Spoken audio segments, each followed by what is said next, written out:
Hey there guys, welcome to Dinos Vault. Today, just as you guys kept requesting, I give you my first ride review of the Bajaj Pulsar 150 UG5. Now this had to happen sooner or later because though Pulsar 150 still continues to be the best selling Pulsar for Bajaj, with the competition really intensifying in the 150 to 160cc segment and all sorts of bikes literally invading the market, Bajaj had to give their bestseller a comprehensive update that would allow the Pulsar 150 to stay afloat in this heavily crowded and the most action-packed segment. No doubt we already have the Pulsar 160 to take on the likes of the Gixxer, the Hornet, the X-Blade and the newly launched RTR 164V etc. And believe me, it is a very potent and seriously underrated motorcycle, and I suggest you include that in your options list should you be planning to go for a slightly premium 160cc bike. It's fast, it's incredibly agile and it packs in a whole lot of fun. You can watch my detailed first ride review of the Pulsar 160 NS by following the link in the description portion below. Now coming back to the Pulsar 150 UG5, let's just go ahead and find out as to what all new we get with this new model. The first and the most obvious thing is the Pulsar 180 design silhouette being adopted for this bike, which lends the bike a more sportier appearance compared to the somewhat commuterish appearance of the preceding model. Secondly, we now get disc brakes at both ends, which again is a good thing because it would result in offering better braking performance. Another thing to note here is that the front disc brake has been upgraded in size as well. We used to get a 240mm disc earlier, but now we get the 260mm unit from the Pulsar 180, which is really good. At the back we get the 230mm disc brake, which is again borrowed from the Pulsar 180. Now please note that we still do not get ABS on this bike even as an option. Thirdly, we get a split seat layout on this bike compared to the single seat layout of the preceding model, although we still get adequate room for the rider and the pillion to feel comfortable on this bike. Fourthly, we also get new body graphics that lend the bike a refreshed look. The overall paint finish seems to be of good quality and the blue bits really make the bike look a lot more striking than before. Next, we also get wider tires now. We now get a 90x90 tire up front as opposed to the 80x100 tire of the preceding model. And we also get a wider 120x80 tire at the back compared to the skinny 100x90 tire of the preceding model. The tires are tubeless. Also, the older model's rear tire came with a speed rating of P, but this new model gets a rear tire with a speed rating of S. Now, speed rating indicates the maximum speed a tire can attain. P-rated tires can do around 150 km per hour, whereas S-rated tires can do 180 km per hour. So this means the fatter rear tire that we now get on this model can complement the bike's sporty performance better at higher speeds. Next, we also get fatter 37mm front forks being carried forward from the Pulsar 180 onto this new model, which lends the bike a much better front end feel.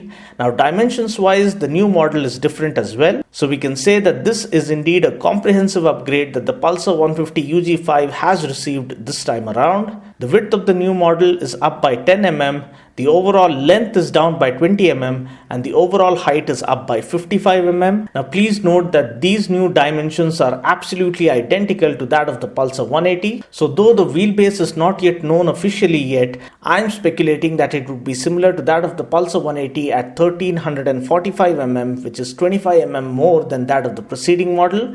Now this increased wheelbase would result in better high-speed stability. Similarly, the seat height too is not yet mentioned anywhere, but I'm hoping it to be same as that of the Pulsar 180, which is 790mm. Ground clearance remains the same at 165mm and even the tank capacity is unchanged at 15 liters.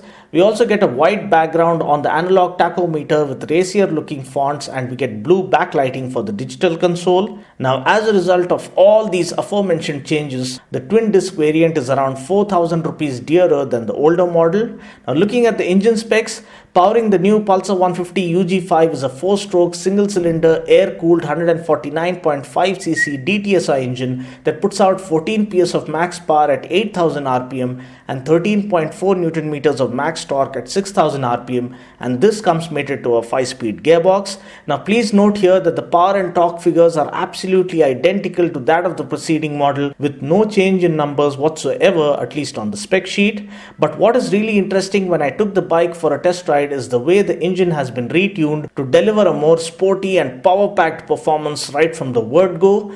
Being a former owner of the Pulsar 180 myself, for a moment it felt as if I was riding the Pulsar 180. The bottom end torque is quite intense and the bike literally leaps ahead as you slot it into gear and let go of the clutch. The way the power is delivered is also more in line with that of a sport bike rather than the slightly commuterish type of power delivery that the older Pulsar 150 had on offer. The clutch feel is light and easy without straining your fingers. The throttle action and the throttle rotation is light and easy as well, and the throttle response is again sporty and racy. Now forgive me for using the word sporty over and over again, but that's exactly how the bike feels. I mean, you can hear that whistling sound as you ring the throttle hard, and the way the bike accelerates is also a lot better than the older model. Now while the power delivery on the older model was nice and linear and refined, this one offers the same refinement and excitement but also adds in that extra intense feel, which is what makes it different than the older model. The high speed stability is great thanks to the longer wheelbase and the fatter rear tire with higher speed rating. There are no vibrations whatsoever, at least up to speeds of 80 to 85 km per hour. Talking about the brakes, we get a larger 260mm disc up front and a 230mm disc brake at the back. Now though the brakes felt decent enough during the course of my test ride, I feel that they would offer better bite once the bedding in process of the brake pads and the rotors is done with usage. Talking about the suspension, the chunky 37mm front forks now lend the bike a much better and more reassuring front end feel. At the back, we get the 5-way adjustable nitrox shock absorbers. The bike glides over the potholes effortlessly, and the suspension as such isn't all that soft, nor is it all that hard. It does support the bike well at higher speeds. Mileage wise, we can expect anything around 50 kmpl from this bike, and mind you, there are various factors that contribute to extracting good mileage from your bike, so I would suggest that you watch my mileage tips video by following the link in the description portion below. Price ex-showroom Hyderabad for the Pulsar 150 UG5 Twin Disc variant is Rs 78,592. Well, that's pretty much it for now. I just hope you found this video useful. Until next time, this is Dino saying ciao, take care, God bless and ride safe.